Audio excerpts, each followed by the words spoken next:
안녕하세요. 오늘도 사연살롱을 찾아주셔서 감사합니다. 경기도에서 살고 있는 50대 남성이에요. 저는 지금까지 평범한 삶을 살아왔어요. 그래서 드라마에는 나오는 일들은 저랑은 다른 세계 얘긴 줄 알았죠. 그런데 얼마 전 저한테도 그런 황당한 일이 일어났지 뭡니까? 저에게는 눈에 넣어도 아프지 않은 큰아들과 작은딸, 그리고 유순하고 가정적인 와이프가 있어요. 저는 현재 지방에서 아는 형님의 공장 일을 돕고 있는데요. 월요일부터 토요일까지 주 6일 근무에 월 300 정도 받고 있어요. 솔직히 내 식구가 먹고 살기엔 빠듯한 돈이에요. 제가 지금에야 이러고 살지만 처음부터 남 밑에서 일하고 살던 사람은 아니었어요. 원래는 서울에서 수출 무역업을 했더랬죠. 서울에 아파트도 2채나 가지고 있었고 차도 외제차를 끌고 다녔고요. 그 밖에도 현금 자산을 꽤 보유하고 있었고 1년에 한두 번은 가족들을 데리고 해외여행을 다닐 정도로 남부럽지 않게 살고 있었죠. 그런데 망하는 건 정말 한순간이더라고요. 처음에 작은 계약이 틀어지기 시작하더니 금세 도미노처럼 눈앞에서 와르르 사업 전체가 무너져 버렸어요. 어떻게 세운 사업인데 끝까지 버텨보려고 사방으로 뛰어다녔지만 잘 되지 않았어요. 보다 못한 본가와 처가에서 도와주려고 애를 썼지만 턱없이 부족하더군요. 결국 전 마지막이라는 심정으로 사업을 하는 친구를 찾아갔어요. 그래도 제일 친한 놈이라 생각해서였죠.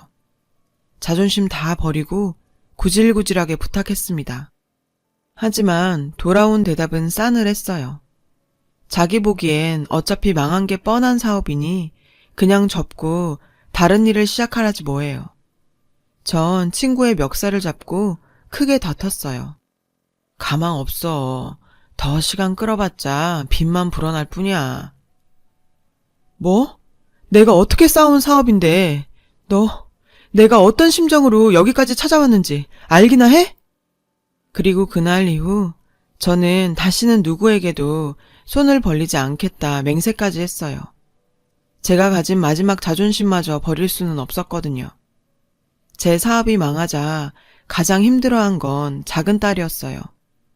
큰아들은 대학 졸업학기라 이미 등록금을 다 낸 상태인데다 사업이 잘 될 때 어학연수며 유럽 배낭여행까지 아들의 미래를 위해 금전적으로 해줄 수 있는 건 다 해준 상태였거든요.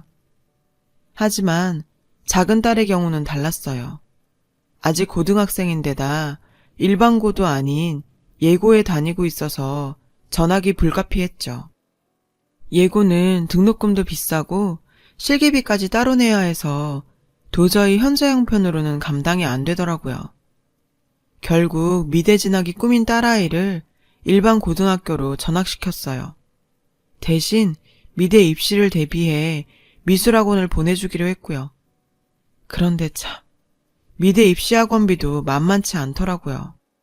전에는 제가 벌어다주는 돈으로 아내가 다 알아서 했으니까 저야 알 리가 없었죠.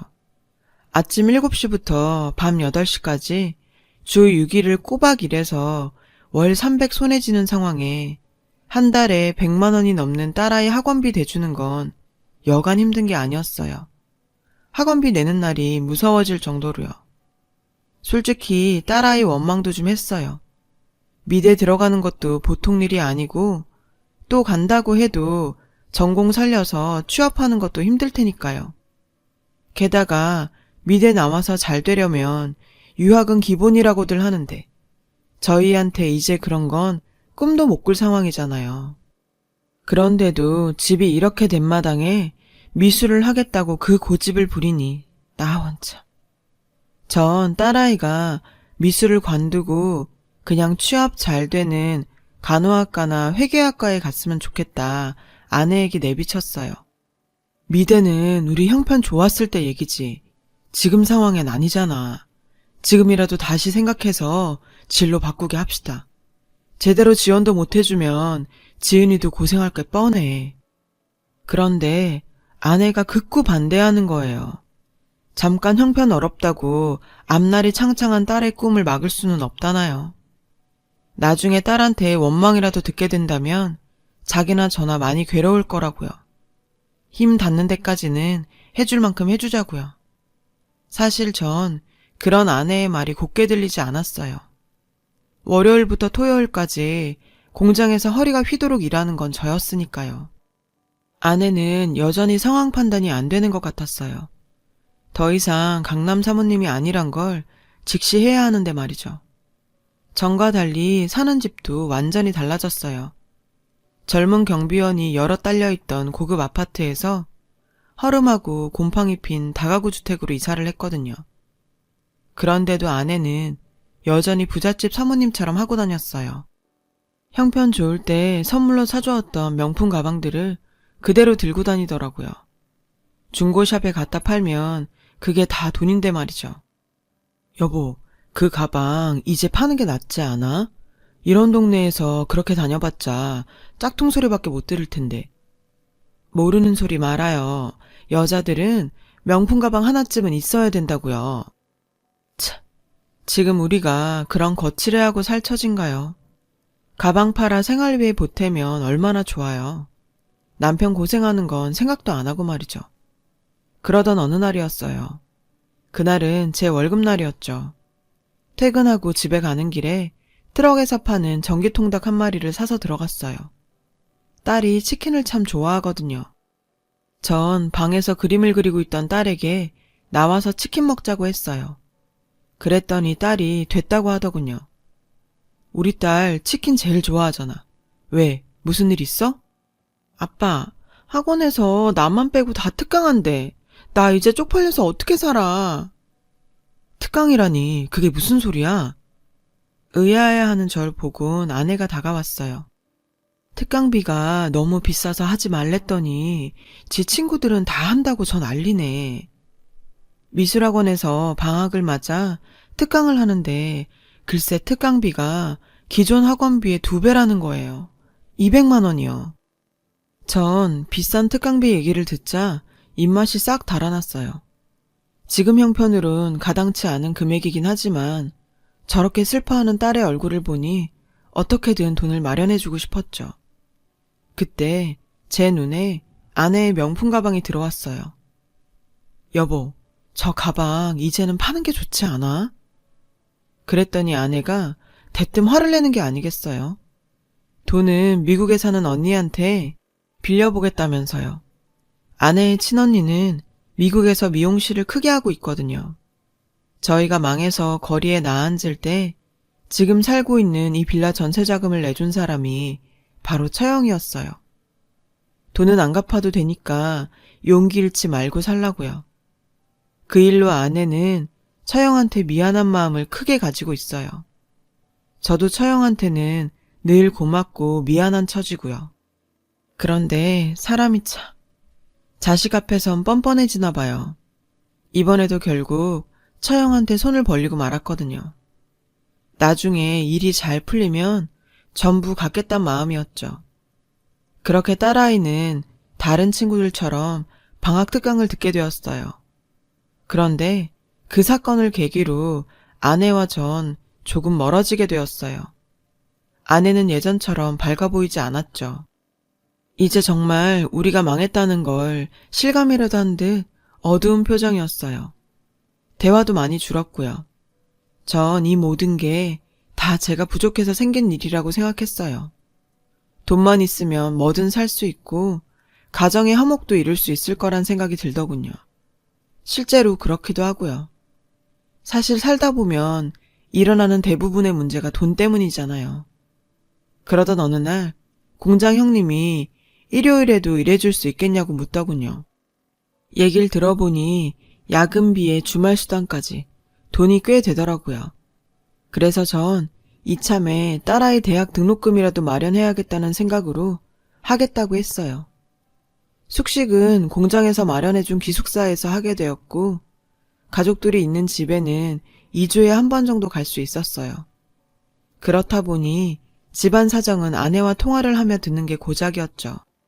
밥은 먹었냐, 집에 일은 없냐. 통화 내용은 늘 같았어요. 그때마다 아내는 별일 없다고 했고요. 그렇게 전 조금씩 공장 생활에 익숙해져 갔어요. 그런데 숙소에 누워 가만히 생각해보니 바로 다음 날이 아내 생일이지 뭐예요. 아차 싶었죠. 그래도 지금이라도 기억이 나서 다행이다 싶었어요. 전 공장 형님한테 전화해서 하루 휴가를 얻었어요. 그리고는 동네 빵집에 들러 생크림 케이크를 사고 시장에서 아내가 좋아하는 복숭아도 10,000원어치 샀어요. 이번에야말로 아내와 대화 좀 나누고 예전처럼 돈독한 사이로 돌아가야겠다 생각하면서요. 그런데 웬걸? 집에 가보니 아무도 없는 거예요. 딸에게 전화해보니 학원에서 특강 중이라 늦게 끝난다고 하더군요. 아내는 아예 전화를 받지 않았어요. 이상했어요. 아내는 일을 다니는 것도 아니었으니까요. 그런 아내가 밤 9시가 넘도록 집에 들어오지 않더라고요. 결국 저는 생일 케이크 초만 꽂은 채 잠이 들고 말았어요. 얼마나 잤을까? 아내가 절 깨우더군요. 시계를 보니 11시였어요. 당신, 지금 이 시간까지 어딜 돌아다닌 거야? 동창회가 있어서 다녀오는 길이에요. 동창회라는 말에 부하가 치밀더군요. 전 사업이 망한 이후 모임에 나가본 적이 한 번도 없었거든요. 남편은 주말도 반납하고 뼈 빠지게 일하는 동안 아내는 친구들 만나 시시덕거리며 놀았단 얘기잖아요. 제가 우연히 찾아온 그날 말고도 아내는 자주 밖으로 놔두는 느낌이었어요. 제가 자신을 의심하는 줄도 모르고 아내는 자기 생일인 줄 어떻게 알았냐고 좋아하더군요. 기왕 생일 케이크를 사왔으니 초에 불이라도 붙이자고 했죠. 하지만 전 너무 화가 난 나머지 그 길로 다시 공장으로 오고 말았어요.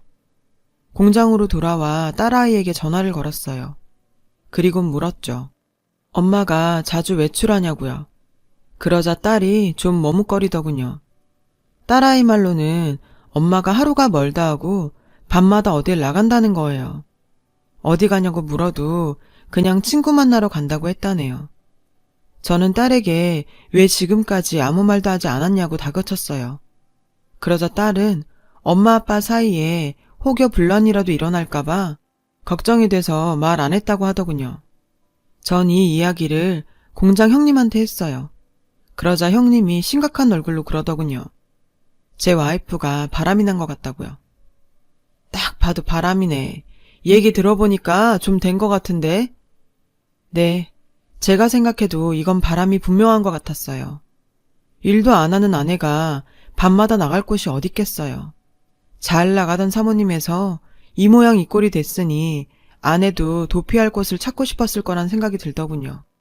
결국 전 아내한테 묻지 못했어요. 혹여 정말 아내가 바람이라도 난 거라면 전 정말 어떻게 해야 좋을지 몰랐으니까요. 제게 남은 건 이젠 가정 하나뿐인데 그냥 모른 척하고 살아야 하는 게 아닐까. 아내의 외도는 그냥 잠시 지나가는 소나기 같은 것이었으면 좋겠다고 생각했습니다. 그러다 제가 공장을 쉬어야 하는 상황이 생기고 말았어요. 출근하다 계단에서 다리를 헛디뎌 넘어졌거든요. 병원에서는 다리뼈에 금이 갔으니 3주 정도는 쉬라고 하더군요. 공장 형님도 이 기회에 집에 가서 좀 쉬라고 권했고요. 하지만 전 집에 갈 용기가 나지 않았어요. 아내를 보는 게 두려웠거든요. 하지만 별 수 있나요? 갈 곳이 집밖에 없는 걸. 결국에 짐을 싸서 집으로 향했어요. 집에 가니 절 보는 아내의 얼굴에 당황한 기색이 역력하더군요. 하지만 이내 아내는 제 몸 걱정부터 했어요. 그런 아내를 보니 다시 예전으로 돌아간 기분이 들더라고요. 이런 말 하면 안 되지만 아내가 제 아픈 모습을 보고 이제 한눈 팔지 않았으면 좋겠다는 생각도 했어요. 그런데 나 저녁에 친구랑 약속이 있는데 어쩌지?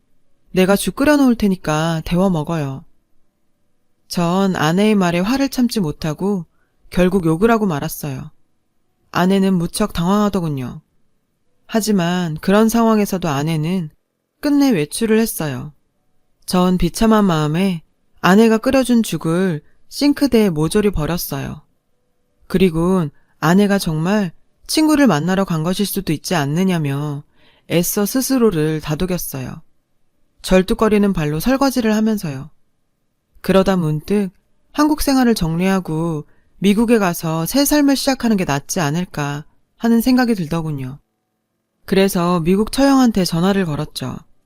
저는 처형과 일상적인 대화를 하고는 전에 보내주신 학원 특강비에 대해 감사 인사를 했어요. 그게 무슨 소리예요?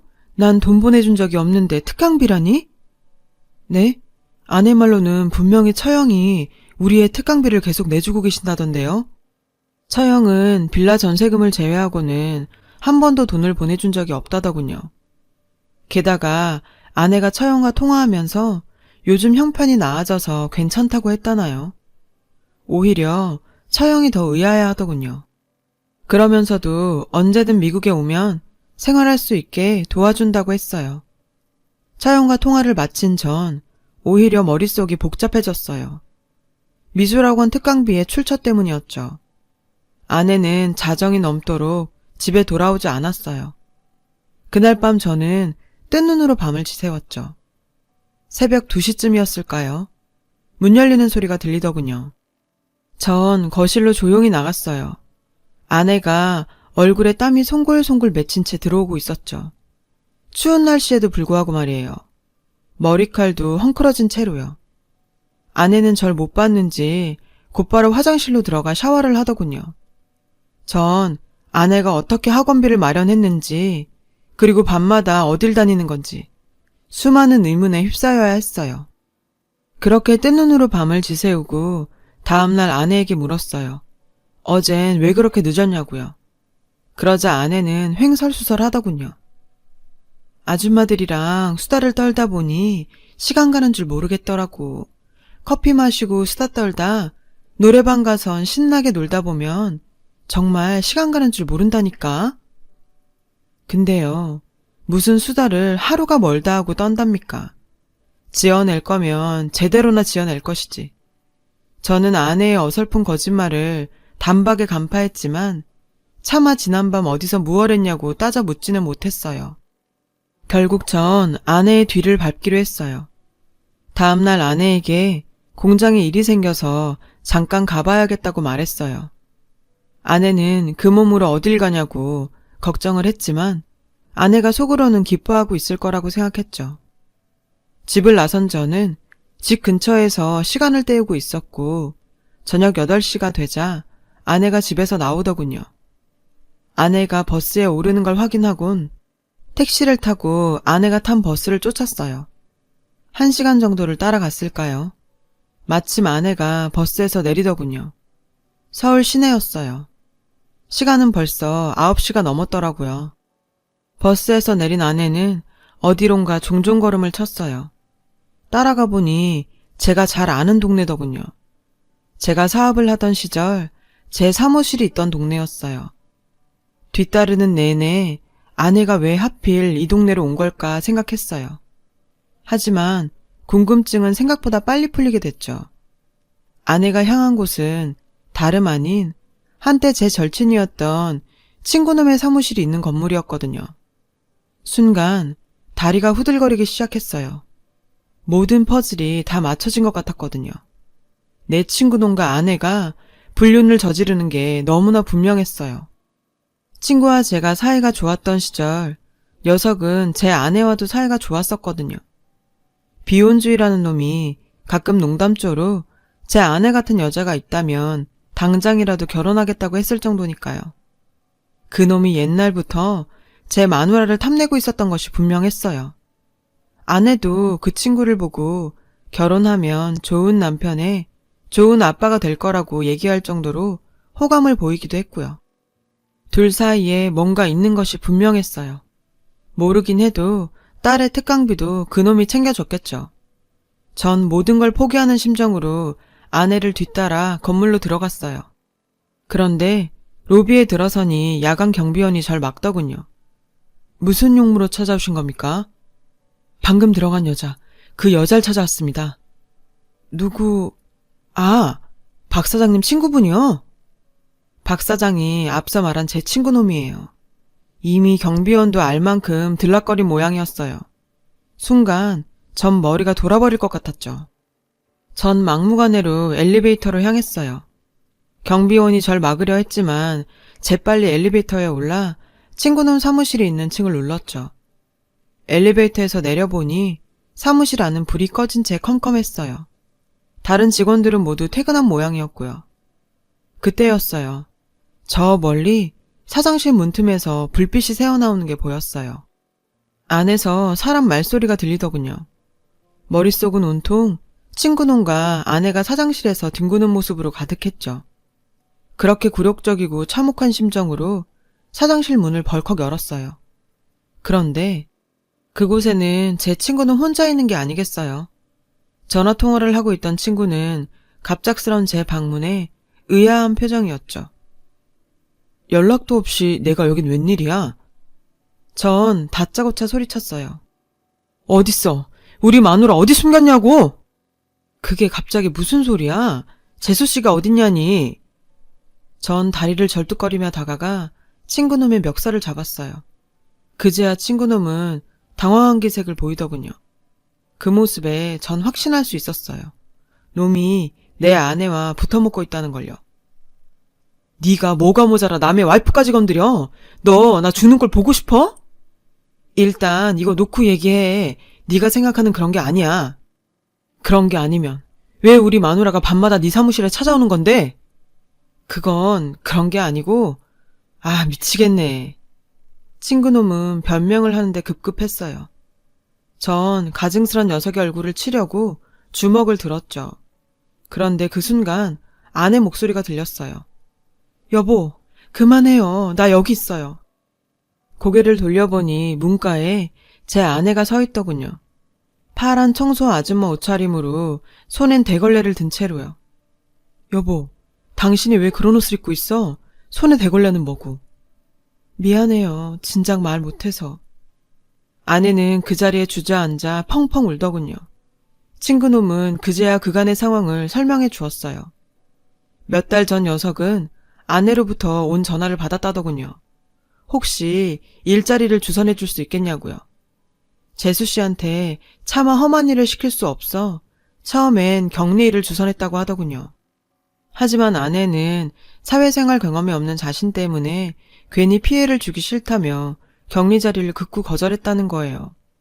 그래서 하는 수 없이 아내에게 회사 청소 일자리를 소개해줬다고요.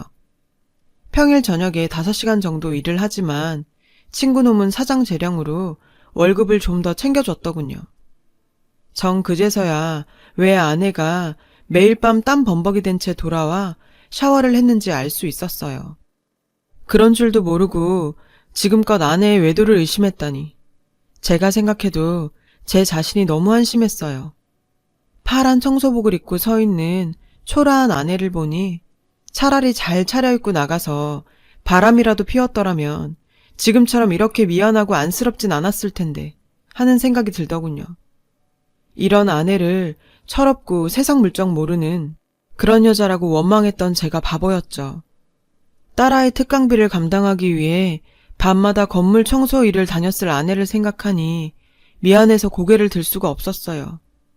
아내는 지금껏 험한 일 한 번 안 하고 살아온 여자였는데 그런 사람이 남편 잘못 만나 나이 들어 저렇게 고생하는 걸 보니 미칠 것 같았어요. 제 자신이 죽도록 밉더군요. 전 친구놈에게 무릎을 꿇었습니다. 오해해서 너무 미안하다고요. 친구는 절 일으켜 세우며 이러지 말라고 하더군요.